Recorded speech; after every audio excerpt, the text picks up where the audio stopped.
स्वागत है आपका आज के हमारे नए क्लास में। और आज के क्लास में भाई बीएससी फर्स्ट सेमेस्टर वालों के लिए जो चैप्टर हमारा चल रहा था टेंजेंट और नॉर्मल, आपको पता होगा जो रेगुलर जुड़े हैं, इससे पहले हमने एक वीडियो पब्लिक करी थी, उसमें हमने प्रूवमेंट कराया था tan phi is equals to r d theta over d r का, और बताया भी था भाई ये जो प्रूवमेंट है वो बहुत ज़्यादा इंपॉर्टेंट है। तो आशा करते हैं वो वीडियो आपने देख ली होगी, और अगर नहीं देखी तो डिस्क्रिप्शन में हम आपको प्लेलिस्ट दे देंगे, वहाँ पर काफ़ी सारा अवेलेबल कंटेंट है मैथ्स के लिए, तो अगर आप पढ़ना चाहें तो पढ़ सकते हैं। साथ में इस क्लास में भाई जो टेंजेंट और नॉर्मल चैप्टर है, इस चैप्टर में जो भी कुछ बचा कुचा इंपॉर्टेंट है वो भी सारा बता देते हैं, और ये गारंटी इस क्लास में हम लेते हैं कि अगर इस चैप्टर से कोई भी क्वेश्चन आता है और इस क्लास को देखने के बाद आप वो छोड़ कर नहीं आएंगे, ठीक है। तो ध्यान से क्लास को देखिएगा और एंड तक बने रहिएगा। तो चलिए क्लास को स्टार्ट करते हैं। सबसे पहले कुछ फॉर्मूले बता देते हैं ताकि अगर आपका कोई भी क्वेश्चन आए तो आप उसको लगा सकें। पहला फॉर्मूला यहाँ पर देखिए, आपको हमने ये बताया था कल ही, मतलब इससे जो पहले क्लास पब्लिक किया था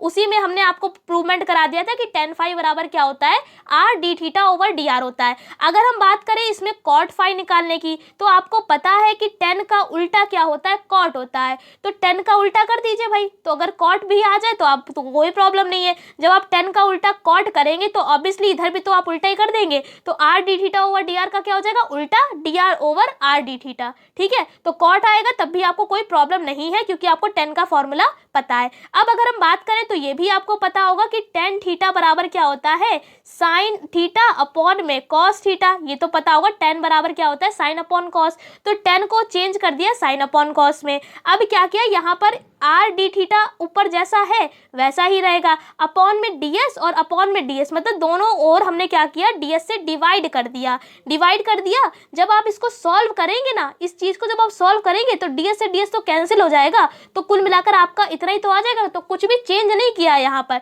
स्टेप वही है, बस क्या किया, tan को चेंज कर दिया साइन अपॉन cos में और ds से डिवाइड कर दिया यहाँ पर भी और यहाँ पर भी। ऐसा करने से क्या हुआ, हमें एक फॉर्मूला और मिल गया। अगर आप कंपेयर करेंगे तो साइन फाई जो है वो ये पूरा फॉर्मूला बन जाएगा, तो देखिए ये फॉर्मूला बन गया, और cos फाई बराबर क्या हो जाएगा, dr ओवर ds, तो ये फॉर्मूला बन गया। देखिए यहाँ से दो फॉर्मूले और बन गए, कैसे, केवल आपने एक फॉर्मूला याद किया है, और यहाँ से देखिए 1 2 3 तीन फॉर्मूले आपको ऐसे ही याद हो गए, ठीक है, कंपेयर करने के बाद। तो ये तो फॉर्मूले हो गए। अब उसके बाद देखिए, अगर कोई भी इक्वेशन आपको कार्टेशियन फॉर्म में दे रखी हो, कार्टेशियन फॉर्म का भैया मतलब होता है अगर कोई इक्वेशन आपको x और y में दे रखी हो, मतलब कि अगर हम यहाँ पर लिख दें y बराबर में a cos h x upon में c, ये हमने एक इक्वेशन लिख दी, ये कैटेनरी की इक्वेशन है। इसमें देखिए y इधर है, x इधर है, आपने पहचान लिया कि ये क्या है, कार्टेशियन फॉर्म में दे रखी है। तो जब भी कोई इक्वेशन कार्टेशियन फॉर्म में दे रखी हो, भैया कार्टेशियन का मतलब है x और y में दे रखी हो, तो आप उसमें यहाँ पर फॉर्मूला खोलेंगे, क्या लगाएंगे, ds अपॉन में dx is equals to under root 1 plus dy upon में dx का होल ऑफ स्क्वायर। तो भाई इस फॉर्मूले को याद कर लीजिए अच्छी तरीके से, क्योंकि ये फॉर्मूले आगे जो चैप्टर कर्वेचर है उसमें भी काम आने वाले हैं, ठीक है। तो हमने जैसे कि आपको बताया, इसका एक क्वेश्चन भी है जो काफी इंपॉर्टेंट है, कैटेनरी वाला, जो भी हमने आपको बताया, y बराबर c cos hyperbolic x upon में c। यहाँ पर एक c कांस्टेंट है, c की जगह पे a भी आ सकता है, कुछ भी आ सकता है, ठीक है। तो ये तो एक कैटेनरी की इक्वेशन है। आपसे कहा गया कि इसका क्या निकाल के देखिए, ds अपॉन में dx निकाल कर दिखाइए। तो नॉर्मली आपको क्या करना होगा, इसका dy अपॉन में dx निकाल लीजिए, मतलब कि एक बार इसका डिफरेंशिएशन कर दीजिए। आप फिर क्या करना है, वी हैव करके ये फॉर्मूला लगा दीजिए, यहाँ पर वैल्यू पुट हो जाएगी, इसको आप कैलकुलेट करेंगे तो आपका आंसर आ जाएगा, ठीक है। तो ये तो हमने बता दिया फॉर्मूले के अकॉर्डिंग। और भाई ये वाला सवाल बहुत इंपॉर्टेंट भी है, लगा कर देखिएगा, कमेंट करके बताइएगा कि किसने लगा कर देखा। अब अगला जो फॉर्म है वो है हमारी पोलर फॉर्म। पोलर फॉर्म किसमें होती है, आर और थीटा में, ठीक है। तो तीन तरीके की यहाँ पर हमने फॉर्म लिख रखी है। पहली कार्टेशियन जो एक्स और वाई में होती है, दूसरी पोलर फॉर्म जो आर और थीटा में होती है, और तीसरी है पैरामीट्रिक फॉर्म। ये भाई होती है हमारी किसमें, ये होती है एक्स और टी में, ठीक है। तो यहाँ पर हमने कुछ फॉर्म्स लिखी हैं, कार्टेशियन थी वो हमने बता दी। अब बात करेंगे पोलर फॉर्म की। तो पोलर फॉर्म में क्या होता है, जब भी कोई हमारा आर और थीटा में कोई भी इक्वेशन हो, जैसे कि हम यहाँ पर लिख देते हैं आर बराबर a1 प्लस कॉस थीटा, ये देखिए आर इधर है थीटा इधर है, मतलब पहचान लिया ये कौन सी फॉर्म में दे रखा है, पोलर फॉर्म में। तो वहां पर आप कौन सा फॉर्मूला खोलेंगे, ये वाला, ds over d theta is equals to under root r square plus dr over d theta. यहाँ पर आपको क्या करना है, स्क्वायर लगा लीजिएगा, ठीक है। तो ये फॉर्मूला आपका खुल जाएगा। पुट तो आप कर लेंगे, आर की वैल्यू आपको दे रखी होगी, और d square r over d theta कैसे निकालेंगे, उसका पहले एक बार डिफरेंशिएट कर दीजिए, उसका अगेन डिफरेंशिएशन कर दीजिए, और आपकी जो वैल्यू आएगी वहां पुट कर दीजिए, कैलकुलेशन करिए और आपका आंसर आ जाएगा। उसके बाद यहाँ पर पैरामीट्रिक इक्वेशन जो एक्स और टी में चलती है, तो इस इक्वेशन में जब भी हो आपको एक्स और वाई दो इक्वेशन दे रखी, मतलब आपको कोई भी एक इक्वेशन मान लेते हैं, लिख लिया हमने ए बराबर एक्स कॉस टी और वाई बराबर लिख लिया ए साइन टी, या लिख दिया बी साइन टी लिख दिया। तो देखिए एक्स और वाई भी है जो कि टी के फंक्शन है। अब यहाँ पर क्या करना होगा, पहले आपको इसका टी के रिस्पेक्ट में डिफरेंशिएशन करिए, मतलब dx ओवर dt निकालिए, फिर इसका भी टी के रिस्पेक्ट में डिफरेंशिएशन करिए, मतलब dy ओवर dt निकालिए। क्या करना होगा, दोनों की वैल्यू उठाकर इस फॉर्मूले में पुट कर दीजिए और आपका आंसर आ जाएगा। अब भाई हमने आपको ये सारी चीज़ें क्यों बताई हैं, क्योंकि यहाँ पर हम आपको बहुत सारे सवाल नहीं लगवाने वाले हैं। जैसा कि शुरुआत में ही हमने आपसे कहा कि इस चैप्टर से कोई भी क्वेश्चन आएगा तो आप छोड़ कर नहीं आएंगे, ये गारंटी है। ये गारंटी तब है जब आपको ये फॉर्मूले अच्छे से लर्न होंगे तब, ठीक है। तो आपको ये अच्छे से फॉर्मूले लर्न कर लेने हैं। अब हम आपको एक दो क्वेश्चन बता देते हैं कि किस तरीके से पूछा जाएगा। फिलहाल तो बता ही दिया है, लेकिन एक दो लगवा भी देते हैं। जैसे कि ये क्वेश्चन है, काफ़ी इंपॉर्टेंट है, ये भी क्वेश्चन पूछा गया है एग्जाम में। लिखा हुआ है फॉर द इलिप्स एक्स की वैल्यू दे रखी है, वाई की वैल्यू दे रखी है। आपको पता भी होगा इलिप्स जो है कुछ इस तरीके से बनता है, और इसमें जो एक्स और वाई की वैल्यू होती है ये भी आपको याद होनी चाहिए। क्या होती है, एक्स बराबर ए कॉस टी, बी बराबर ए वाई बराबर बी साइन टी। अगर भाई आपको पता होगा इलिप्स की इक्वेशन तो पता होगी, याद होगी आपको, x square is equals to x square upon a square plus का वाई स्क्वायर अपॉन में b square is equals to 1। ये इलिप्स की फॉर्म होती है। इसमें एक्स बराबर अगर आप ए कॉस टी और वाई बराबर बी कॉस टी रखते हैं तो आपका इतना ही प्रूवमेंट आ जाएगा, मतलब 1 के बराबर आ जाएगा। तो ये जो है ये छोटी छोटी चीज़ें याद होती हैं बच्चों को जो भी 12th अच्छे से कर आए हैं। लेकिन अगर कोई आपको नहीं पता है कोई दिक्कत नहीं है भाई, याद कर लीजिए। अब क्या जाता है याद करने में, तो इलिप्स की फॉर्म जो होती है, इक्वेशन क्या होती है, ये होती है, और इसमें एक्स और वाई के जो हमारे वैल्यूज होती हैं वो ये होती हैं, बता दी हमने। अब ये क्वेश्चन ऐसे आएगा, या तो आपको इतना दे रखा होगा कि ये एक्स और वाई की वैल्यू है इलिप्स के लिए और इतना प्रूवमेंट कर दिखाइए, और इस प्रूवमेंट की जगह पर भाई ये प्रूवमेंट भी दे सकता है। बस दोनों में डिफरेंस क्या है, यहाँ एस चल रहा है यहाँ आर चल रहा है, इतना ही तो डिफरेंस है, बाकी सब तो सेम है। इस तरीके से भी क्वेश्चन पूछा गया है, और ये क्वेश्चन इस तरीके से भी भाई पूछा गया है। इसमें इलिप्स की इक्वेशन दे दी गई, यहाँ पर आपको एक्स और वाई याद होने चाहिए, तभी आप ये क्वेश्चन लगा पाएंगे, क्योंकि यहाँ पर केवल इक्वेशन दे दी गई है। और प्रूवमेंट देखिए सेम यही प्रूवमेंट है, बस यहाँ पर क्या किया है, टी को हटाकर फाई कर दिया गया। बस फाई लिख कर आए, टी लिख कर आए, एस लिख कर आए, आर लिख कर आए। बस आपको ये याद रखना है कि फॉर्मूला हमारा क्या होता है। अगर तो क्वेश्चन में एक्स वाई चल रहा है, साथ में फंक्शन इसका टी चल रहा है, कहने का मतलब है एक्स बराबर जब f1t और y बराबर में f2t ये होता है, तो हम भाई कौन सी फॉर्म लगाते हैं, x और t में जब भी कोई भी इक्वेशन चल रही होती है तो साफ साफ अभी थोड़ी ही देर पहले हमने आपको बताया कि पैरामीट्रिक वाली हम लगाते हैं फॉर्म, और इसका फॉर्मूला होता है ये। यानी कि बेसिकली आपको क्या करना है कि इसका डिफरेंशिएशन करिए t के रिस्पेक्ट में, y का डिफरेंशिएशन करिए t के रिस्पेक्ट में, और वैल्यू को पुट कर दीजिए। ये देखिए पूरा सवाल लगाया है, ये वैल्यूज हमने इलिप्स बनाकर भी फिगर में दिखा दिया। वैल्यू हमने पहले डिफरेंशिएट किया और वैल्यूज को पुट कर दिया इक्वेशन में।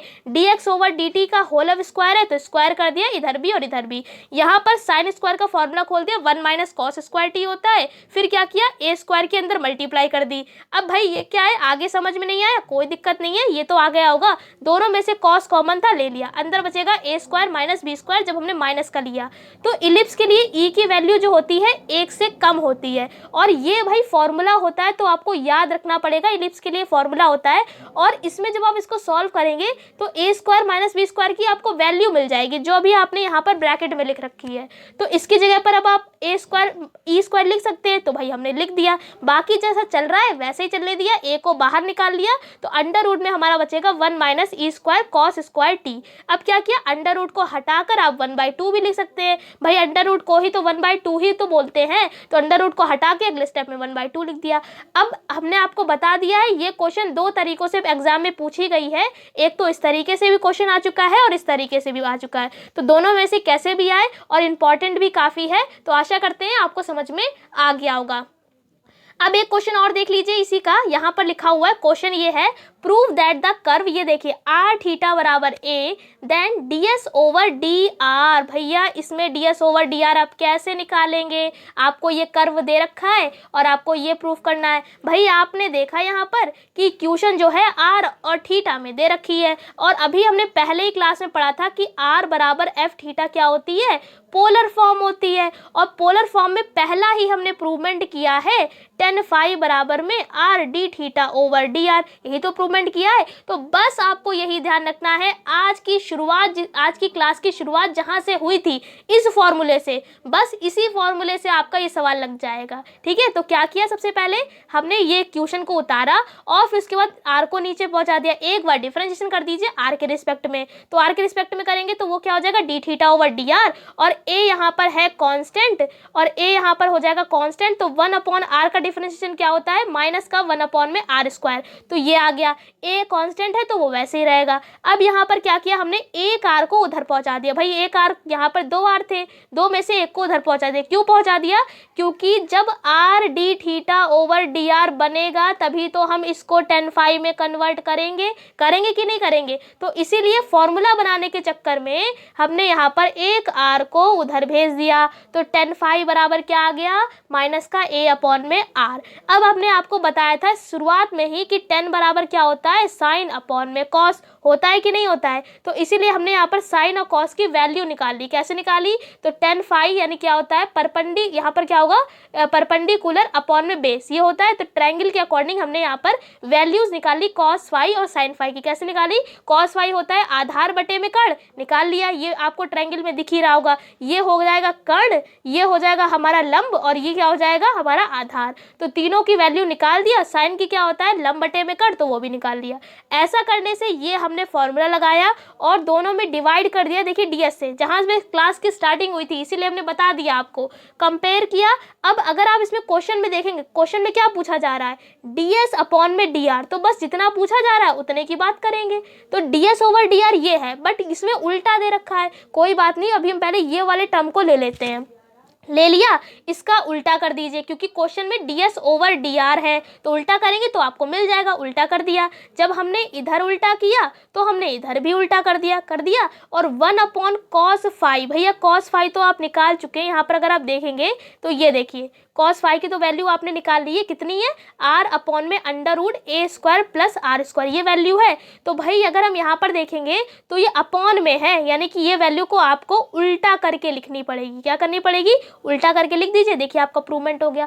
कितनी आसान तरीके से इस क्लास को हमने डिटेल कर दिया है। फिर भी आपको कोई डाउट हो रहा है तो आप हमसे पूछ सकते हैं। अब भाई ये क्लास देखने के बाद आप कोई सवाल छोड़ कर तो नहीं आएंगे? कमेंट करके बताइएगा कि किस किस को अच्छे से समझ में आ गया है और कौन कौन इससे रिलेटेड कोई भी सवाल आएगा तो आप छोड़कर नहीं आएंगे। बहुत आसान है, बस आपको मेनली क्या याद रखना है, ये जो 3 इक्वेशन है हमारी कार्टेशियन फॉर्म, पोलर फॉर्म और हमारी कौन सी है? पैरामीट्रिक फॉर्म, ये 3 फॉर्म्स याद रखिएगा। और साथ में ये जो हमारा फॉर्मूला हमारा मेन था रिलेशन, वो और इसके बेस पर ये तो याद ही रहेगा। तो ये 3-4 चीज़ें याद रखिए, आपके इस चैप्टर से कोई भी सवाल आएगा आप उसे छोड़कर नहीं आएंगे। तो आशा करते हैं पूरी चीज़ें आपको अच्छे से समझा पाए होंगे। इसकी पीडीएफ आपको टेलीग्राम पर मिल जाएगी। तो आपने ज्वाइन नहीं किया है अभी तक तो भाई सर्च कर लीजिएगा जाकर, वहाँ पर डेप्थ स्टडी आपको चैनल मिल जाएगा। और नए हैं चैनल पर तो चैनल को सब्सक्राइब भी कर लीजिए। और अगर आपको पता नहीं है तो भाई बता देते हैं, कई सारी चीज़ें यहाँ पर हमने आपको पढ़ा रखी हैं मैथ में। डिस्क्रिप्शन में आपको प्लेलिस्ट दे देंगे, तो आप चाहे तो वहाँ से जाकर पढ़ सकते हैं। तो इस क्लास में इतनी रखते हैं। वीडियो आपको कैसी लगी भाई कॉमेंट करके ज़रूर बताइएगा और लाइक भी ज़रूर कर दीजिएगा। इस क्लास में इतना ही, तब तक के लिए जय हिंद जय भारत।